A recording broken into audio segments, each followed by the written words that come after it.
Welcome to our 360 news. ముందుగా ముఖ్యాంశాలు.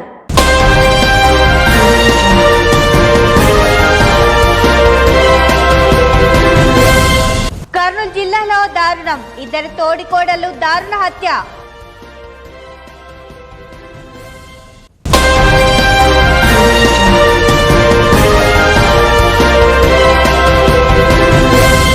Exams దగ్గర పడుతుంటే టీచర్ల బదిలీలేంటి? మాజీ ఎమ్మెల్సీ ఏఎస్ రామకృష్ణ.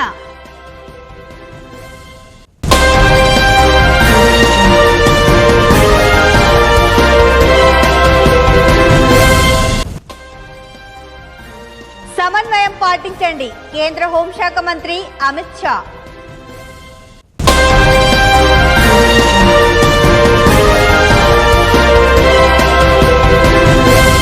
కడపలో అమీర్పేట్ దర్గాను దర్శించుకున్న సినీ నటుడు సూపర్ స్టార్ రజనీకాంత్.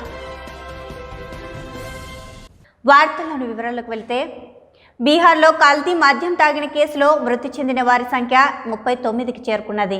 శరణ్ జిల్లాలోని చాప్రా ప్రాంతంలో జరిగిన ఘటనలో మృతుల సంఖ్య పెరుగుతోంది. 39కి చేరుకున్నది. శరణ్ నగర్ జిల్లాలోని చాప్రా ప్రాంతంలో జరిగిన ఘటనలో మృతుల సంఖ్య పెరుగుతోంది. దీనిపై ఆ రాష్ట్ర సీఎం నితీష్ కుమార్ స్పందించారు. కల్తీ మద్యం సేవిస్తే ప్రాణాలు కోల్పోతారని ఆయన అన్నారు. చాప్రా విషాదంపై ఆయన మీడియాతో మాట్లాడుతూ, మద్యం నిషేధం లేని రోజుల్లో కూడా ఇక్కడ కల్తీ మద్యం తాగి జనం చనిపోయినట్లు సీఎం తెలిపారు. ఇతర రాష్ట్రాల్లోనూ ఇలాంటి ఘటనలు జరిగాయని అన్నారు. ప్రజలు అప్రమత్తంగా ఉండాలని, ఇక్కడ లిక్కర్ బ్యాన్ ఉందని, కల్తీ మద్యాన్ని అమ్ముతారని, దానివల్ల ప్రజలు చనిపోతారని, మద్యం మంచిది కాదని, ఎవరూ తాగకూడదని సీఎం నితీష్ అన్నారు. कितने लोगों की मौत होती है और जहरीली शराब से तो शुरू से लोग मरते हैं और देश भर में मरते हैं। यहाँ जितना जहरीली, जब शराब बंदी नहीं थी तब भी जहरीली शराब से यहाँ भी मरते थे, लेकिन अन्य, एक मिनट जान लीजिए, अन्य राज्यों में भी बहुत भारी संख्या में लोग जहरीली शराब से मरते थे।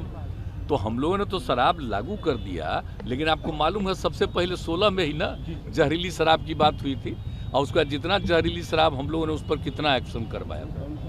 तो जितना जहरीली शराब, और जानते ही हैं कि लोगों को सचेत रहना चाहिए। यहाँ तो शराब बंदी है तो कुछ गड़बड़ तो बेचेगा ही, तो लोगों की मौत हो जाती है। तो इसको याद रखना चाहिए कि शराब नहीं पीना है, शराब बड़ी बुरी चीज़ है, लेकिन फिर भी कोई पी लेता है। देखिए, ज़्यादातर लोगों ने इसके पक्ष में सहमति दी है, लेकिन कुछ आदमी को क्या कीजिएगा, कुछ तो ऐसी गलती करता ही है।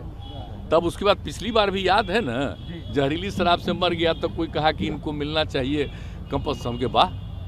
जो शराब पिएगा वो तो मरेगा ही, ये तो उदाहरण ही सामने है कि पियोगे तो मरोगे, यही तो बात है।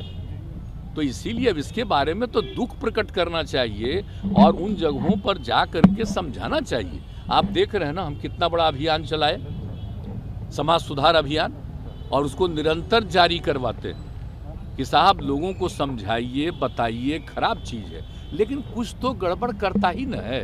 अब आज भी कितने लोग पकड़े जाते हैं। तो मैंने अपने अधिकारियों को एक बात कहा है कि देखो, गरीब गुरबा को मत पकड़ो। अगर कोई धंधा करता है तो किसी को पैसा दे करके कहीं भेजवा रहा है, वो मतलब नहीं है। असली जो कर रहा है, शराब बना रहा है और शराब का धंधा कर रहा है, उसको पकड़ो, मेन चीज़ है। और बाकी लोगों के लिए तो हम कह रहे हैं कि भाई गरीब गुरबा तबका को किसी के काम में इसमें नहीं लगना चाहिए, वो अपना अलग काम करिए, और हम लोग 1 लाख रुपया का उनको देने को तैयार हैं कि अपना काम शुरू करिए। जरूरत पड़ेगा तो और ज़्यादा हम बढ़ाएंगे, लेकिन कभी किसी को. కర్ణాటక మహారాష్ట్ర సరిహద్దు వివాదం గురించి సుప్రీంకోర్టు సూచన మేరకు సమన్వయం పాటించాలని కేంద్ర హోంశాఖ మంత్రి అమిత్ షా సూచించారు. ఢిల్లీలో బుధవారం నిర్వహించిన సమావేశంలో ముఖ్యమంత్రి బసవరాజ్ బొమ్మాయి, మహారాష్ట్ర సీఎం ఏక్నాథ్ సిండే పాల్గొన్నారు. సరిహద్దు అంశంపై రాజకీయాలు చేయరాదని అమిత్ షా సూచించారు. 2 రాష్ట్రాల నుంచి ప్రత్యేక కమిటీలు ఏర్పాటు చేసి పరిశీలిస్తున్నామని అన్నారు. సమావేశంలో రాష్ట్ర హోంశాఖ మంత్రి ఆరగ జ్ఞానేంద్ర, మహారాష్ట్ర ఉప ముఖ్యమంత్రి దేవేంద్ర ఫడ్నవీస్ తదితరులు పాల్గొన్నారు. कर्नाटक और महाराष्ट्र राज्य के बीच में सीमा को लेकर विवाद उत्पन्न हुआ था। इस विवाद की समाप्ति और इसके संविधान सम्मत मार्ग के लिए मैंने महाराष्ट्र के मुख्यमंत्री, उप मुख्यमंत्री और कर्नाटक के मुख्यमंत्री, गृहमंत्री और वरिष्ठ साथियों को आज यहाँ पर बुलाया था। दोनों पक्षों के साथ भारत सरकार के गृह विभाग के ऑफिसर की उपस्थिति में बहुत अच्छे माहौल में बात हुई है। दोनों मुख्यमंत्रियों ने सकारात्मक अप्रोच रखा है और कुल मिलाकर इस बात पर सहमति हुई है कि डिस्प्यूट के रास्ते और डिस्प्यूट का समाधान लोकतंत्र के अंदर रोड पर नहीं हो सकता, संविधान सम्मत मार्ग से हो सकता है। तो अतः कुछ फैसले हुए हैं जो मैं आपको बताना चाहता हूं। सबसे पहले, जब तक सुप्रीम कोर्ट का इस बारे में निर्णय नहीं आता, कोई भी राज्य इसके बारे में एक दूसरे राज्य पर क्लेम या तो डिमांड जनरेट नहीं करेगा। दूसरा, दोनों राज्यों के मिलाकर दोनों ओर से 6 मंत्री बैठेंगे और इस पर डिटेल नीचे तक पर्कोलेशन किस प्रकार से हो, इसकी चिंता और चर्चा करेंगे। ఆంధ్రప్రదేశ్ రాష్ట్రం కడపలోని పెద్ద దర్గాకు సూపర్ స్టార్ రజనీకాంత్ దర్శించుకున్నారు. రజనీకాంత్ తిరుపతి నుండి కడపకు రోడ్డు మార్గంలో ఉదయం 11:30 గంటలకు చేరుకున్నారు. అమీన్ పీర్ దర్గాను రజనీకాంత్ దర్శించుకున్నారు. రజనీకాంత్తో పాటు సంగీత దర్శకుడు ఏఆర్ రెహమాన్ కూడా రానున్నారు. దర్గా పరిసర ప్రాంతాల్లో పోలీసులు ప్రత్యేక భద్రత ఏర్పాట్లు చేశారు. రజనీకాంత్ అభిమానులు భారీగా చేరుకున్నారు.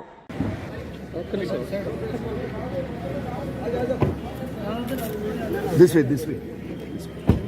2 minutes. No, booking like अंदर चले. This way. 1 minute.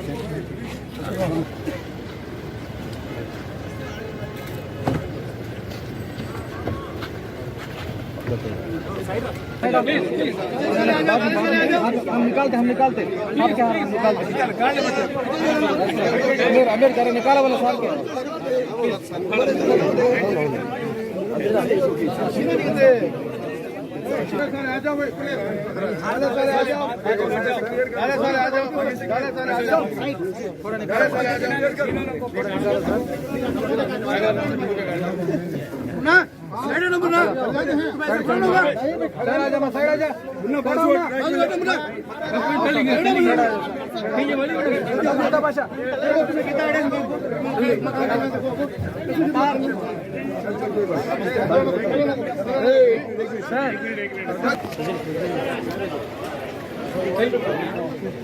పదవ తరగతి పరీక్షలు దగ్గర పడుతుంటే బదిలీలు ఎలా చేస్తారు అని రాష్ట్ర ప్రభుత్వాన్ని మాజీ ఎమ్మెల్సీ ఎస్ రామకృష్ణ ప్రశ్నించారు. జీవో నెంబర్ 180 ద్వారా ప్రభుత్వం ఉపాధ్యాయుల బదిలీల రంగం సిద్ధం చేసింది. కాలం కాని కాలంలో విత్తనాలు నాటితే ఎలాగైతే పంట పండుతుందో ఇప్పుడు ఉపాధ్యాయుల బదిలీలతో ప్రభుత్వం సాధించేది కూడా శూన్యం. ఉపాధ్యాయుల్ని ఇబ్బంది పెట్టడానికి, పని భారం పెంచడానికే ప్రభుత్వం బదిలీల పేరుతో వారిపై కక్ష సాధింపులకు పాల్పడుతోంది. విద్యా వ్యవస్థను సర్వనాశనం చేసింది చాలక ఉపాధ్యాయులపై కక్ష కడతారా? ప్రభుత్వ బదిలీలపై సరైన హేతుబద్ధమైన నిర్ణయం ఎందుకు తీసుకోలేకపోతోంది? జీవో నెంబర్ 117తో 40 లక్షల మంది విద్యకు దూరం చేసిన ప్రభుత్వం జీవో నెంబర్ 180తో 25,000 ఎస్జిటి పోస్టులకు మంగళం పాడుతోంది. పోయిన ఏడాది ప్రమోషన్లు పొందిన ఉపాధ్యాయులు బదిలీల పేరుతో తమను స్థానచలనం చేయడంపై కోర్టును ఆశ్రయించారు. ప్రభుత్వానికి వ్యతిరేకంగా కోర్టుకు వెళ్లారన్న ఆగ్రహంతో జగన్ ప్రభుత్వం కోర్టును ఆశ్రయించిన వారికి నోటీసులు ఇచ్చింది. కోర్టుకు వెళ్లిన వారికి ఇబ్బంది పెట్టేందుకే బదిలీలతో మిగిలిన వారికి కూడా బలి చేయడానికి సిద్ధమైంది. ఉపాధ్యాయులంతా తమకు జిహుజూర్ అన్నాలన్నదే పాలకుల ఉద్దేశమా? ప్రభుత్వం చేపట్టిన బదిలీల వల్ల ఉన్న ఉపాధ్యాయులు పోవడమే కాకుండా సబ్జెక్టులకు సరిపడా టీచర్లు కూడా లేకుండా పోతున్నారు అని రామకృష్ణ ఆవేదన వ్యక్తం చేశారు. మొట్టమొదటిసారి మనం చూస్తూ ఉన్నాము. అంతేకాదు 2009 ఎడ్యుకేషనల్ యాక్ట్ ఏప్రిల్ 1, 2010 నుంచి మన రాష్ట్రంలో అమల్లోకి వచ్చినటువంటి 2009 ఎడ్యుకేషనల్ యాక్ట్ ప్రకారం కూడా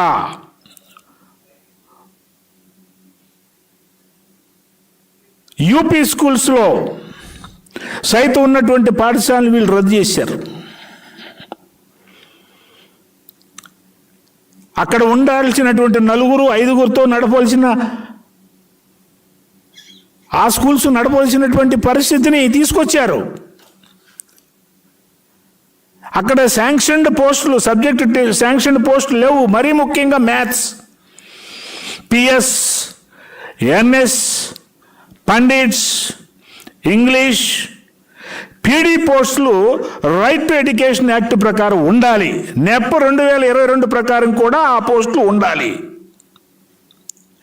లేని చోట్ల ఎలాగో లేవు, ఉన్న చోట్ల కూడా క్రమబద్ధీకరణ పేరుతో ఓడబెరగటం అనేటటువంటిది ఏమాత్రం సబబు అని చెప్పని నేను అడుగుతా ఉన్నాను. ఇవాళ రాష్ట్ర ప్రభుత్వం ఒక రకమైనటువంటి భయాన్ని సృష్టించాలని చెప్పని అనుకుంటోంది. అసలు ఈ బదిలీ ఇప్పుడు ఎందుకు చేస్తున్నట్టు అంటే నేను మామూలుగా ఒక లేమ్యాన్గా నేను ఆలోచిస్తా. మామూలుగా బదిలీలు ఎప్పుడు జరుపుతారు? కామన్ సెన్స్ ఇది. ఒక విద్యా వ్యవస్థని, ముఖ్యంగా పాఠశాల వ్యవస్థని బాగు చేయాలని చెప్పానంటే బదిలీలు చాలా ముఖ్యమైనవి. బదిలీలు ఎప్పుడు జరపాలా? సెలవుల్లో జరపాలా? అకాడమిక్ ఇయర్ బిగినింగ్లో జరపాలా? మరి ఇప్పుడెందుకు మీరు బదిలీలు జరుపుతున్నట్టు లెక్క? అసలు ఏమిటి మీ ఉద్దేశం? ఎవరి ప్రయోజనాల కోసం మీరు బదిలీలు జరుపుతున్నారు? ఏ ప్రయోజనం లేకుండా మీరు బదిలీలు ఇప్పుడు జరుపుతారని చెప్పి నేను అనుకోవట్లా.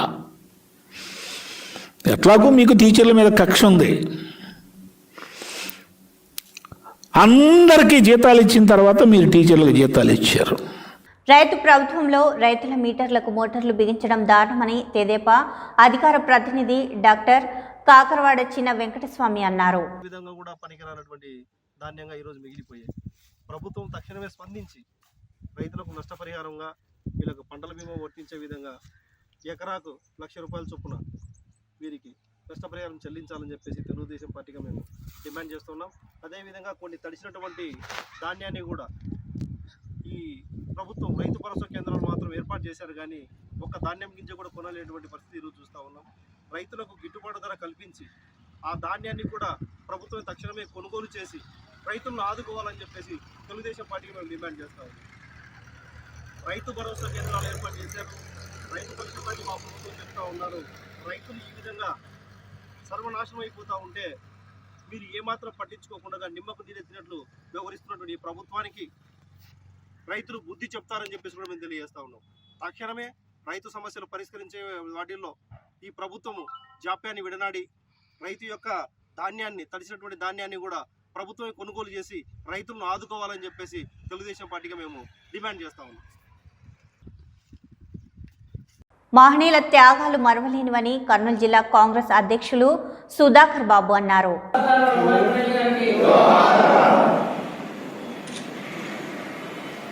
కర్నూలు జిల్లాలో దారుణం జరిగింది. 2 తోడికోడలను దారుణంగా గొంతుకోసి చంపారు. జిల్లాలోని ఓర్వకొల్లు మండలం నన్నూరు గ్రామంలో 2 తోడికోడలను దారుణంగా గొంతుకోసి చంపారు. గడ్డి కోసం పొలానికి వెళ్లిన రాజేశ్వరి, రేణుకలను ఎవరో గుర్తు తెలియని వ్యక్తులు గొంతుకోసి హత్య చేశారు. కర్నూలు జిల్లా పత్తికొండలో సేవదళ ఆధ్వర్యంలో ఉచిత ఎస్ఐ పోలీస్ కానిస్టేబుల్ కోచింగ్ సెంటర్ను సేవదళ వ్యవస్థాపక అధ్యక్షులు పోచిమి మురళీధర్ రెడ్డి ప్రారంభించారు.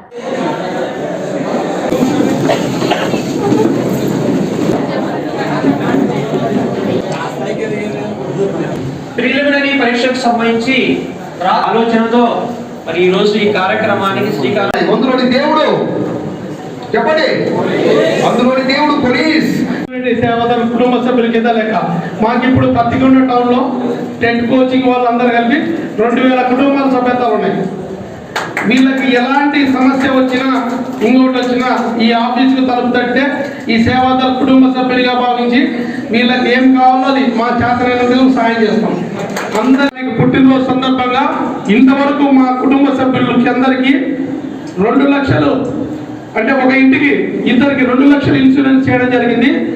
ఈ రోజు ఇక్కడికి వచ్చిన ప్రతి అభ్యర్థికి 2 లక్షల రూపాయలు ఇన్సూరెన్స్ చేయడం జరుగుతుంది.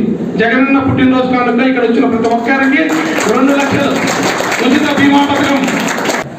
అన్నా మురళి అన్నా నీ మనసు ఎంత మంచిదో అన్నా, అన్నా పోచిమిరెడ్డి దాన ధర్మం ఎంత గొప్పదో అన్నా. కర్నూలు జిల్లా గద్దరాల మారమ్మ అవ్వ హుండీ లెక్కింపు జరిగింది.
వార్తలు ముగించే ముందు ముఖ్యాంశాలు మరోసారి.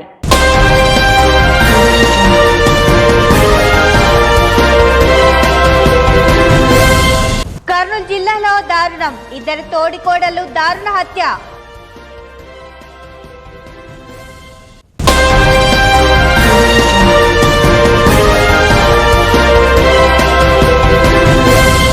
ఎగ్జామ్స్ దగ్గర పడుతుంటే టీచర్ల బదిలీలేంటి? మాజీ ఎమ్మెల్సీ ఏఎస్ రామకృష్ణ.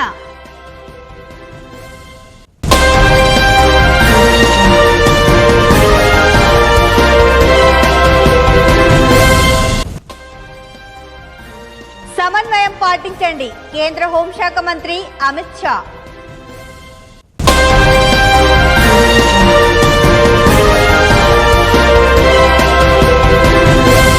కడపలో అమీర్పేట్ దర్గాను దర్శించుకున్న సినీ నటుడు సూపర్ స్టార్ రజనీకాంత్.